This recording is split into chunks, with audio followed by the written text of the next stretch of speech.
For decades, the Yakuza have captivated the world's imagination, an organized crime syndicate shrouded in tradition, violence, and secrecy. But behind the tattoos, suits, and ritual lies a powerful underworld empire that has shaped Japanese society for over a century. In this video, we're diving deep into the real world of the Yakuza, where loyalty is everything, violence is currency, and honor can be deadly. The roots of the Yakuza trace back to the 17th century. Two distinct groups laid the foundation: the Bakudo, or gamblers, and the Tikia, peddlers of illicit goods at markets. The Bakudo ran illegal gambling dens, while the Tikia specialized in scams and black market sales. These groups eventually evolved into highly structured organizations. During the Edo period, both groups began to develop their own codes of conduct and hierarchies. Interestingly, the term Yakuza itself comes from a losing hand in a traditional Japanese card game, Yai, 8, Ku, 9, and Za,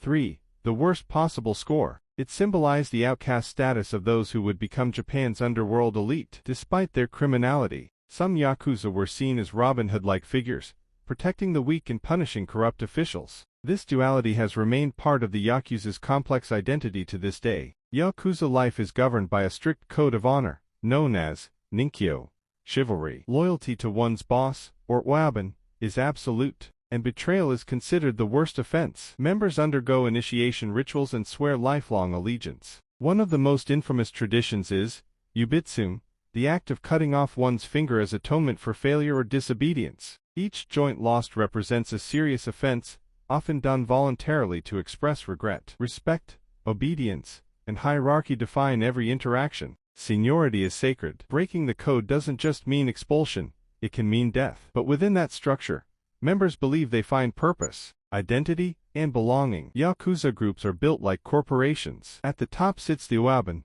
boss, followed by Wakaugashira, lieutenants, Shiteigashira, underbosses, and finally, the Koban, foot soldiers. Every member knows their place. This hierarchy mirrors samurai feudal systems. Loyalty flows upward, protection and money flow downward. The Yakuza is less like a gang, and more like a militarized fraternity with its own rules, rituals, and revenue streams. Some families have thousands of members. The three largest syndicates, Yamaguchi-gumi, Sumiyoshi Kai, and Inagawa Kai, operate like multinational organizations, complete with legal fronts and legitimate businesses. Yakuza tattoos, or arezumi, are more than just body art. These full-body ink masterpieces are symbols of strength, endurance, and loyalty. The tattooing process is extremely painful and often takes years to complete.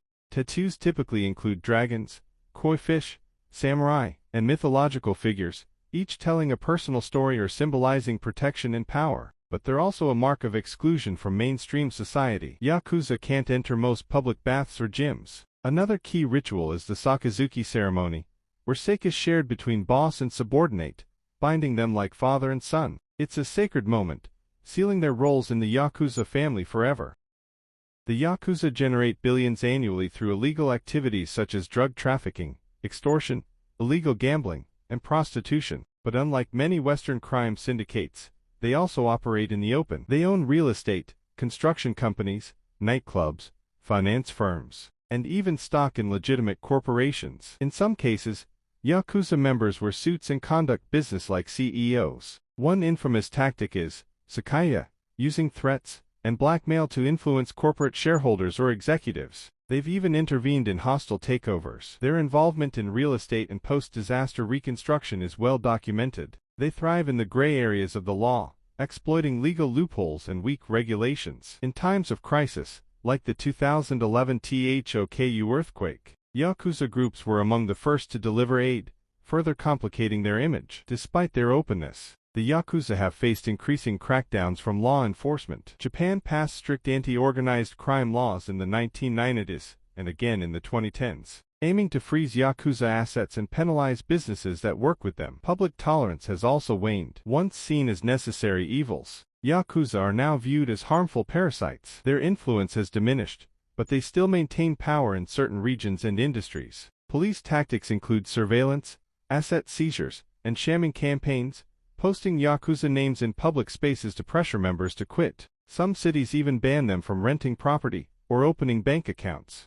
Today, the Yakuza are at a crossroads. Membership has fallen sharply. Many younger Japanese reject the old codes, preferring cybercrime and less hierarchical models of operation. The traditional Yakuza lifestyle is fading. However, they've adapted. Some groups have gone digital, engaging in cryptocurrency scams, identity theft, and online blackmail. They continue to influence politics, construction, and even international crime. There are rumors of connections with triads, Russian mafia, and other global criminal networks. Though their presence is less visible, they remain a dangerous and evolving force. The Yakuza are both relics of the past and survivors of the modern world. They represent a paradox: honor-bound criminals, brutal yet disciplined, traditional yet adaptive. As Japan changes, so too does its underworld.